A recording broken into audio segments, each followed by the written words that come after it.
What's up guys? And nandito po tayo ngayon sa Barhutak. And ito po yung resort ng Camp Higher Ground and Ariang Cross. Kagaling Makatilingala guys, nga ang pangalan sila is Rex, Apax, Lax, Rex and Lex. Yon.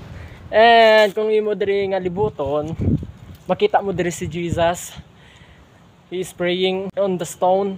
Kag basta si Jesus nagapangamuyo sa stone, dapat ginaton pangitaon ang 3 ka disipulo nga nagatulog aton pangitaon. So dapat basi ari di sa likod. Oy, wala. Ayun, wala. Ayun guys, nakita ko na guys. Nakita mo na.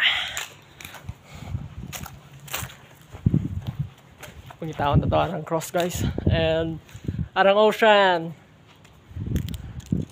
Ang tao mo, ari na si Pedro.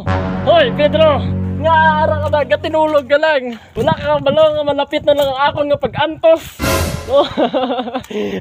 Pedro, nga arang ka ba, tinulog ka lang. Malapit na lang ang pag-antos. Hindi namin matulog. Karon nga tion, makato diri si Judas. Magbantay ka. Magbantay ka. Kaya ikaw Pedro, labon mo ang dalunggan ni Judas. Good tumatuman ang katumanan. And amot kung ano Kung nga dawa ito pagapangihi. nangihi. Kami no, kita nun ang Bacolod. Ang Bacolod.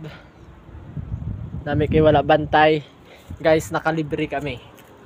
Nakalibre kami. Entrance fee is 0 pesos. Wala na galing kay Sililhigan. So, nakalibre gid. Goodbye.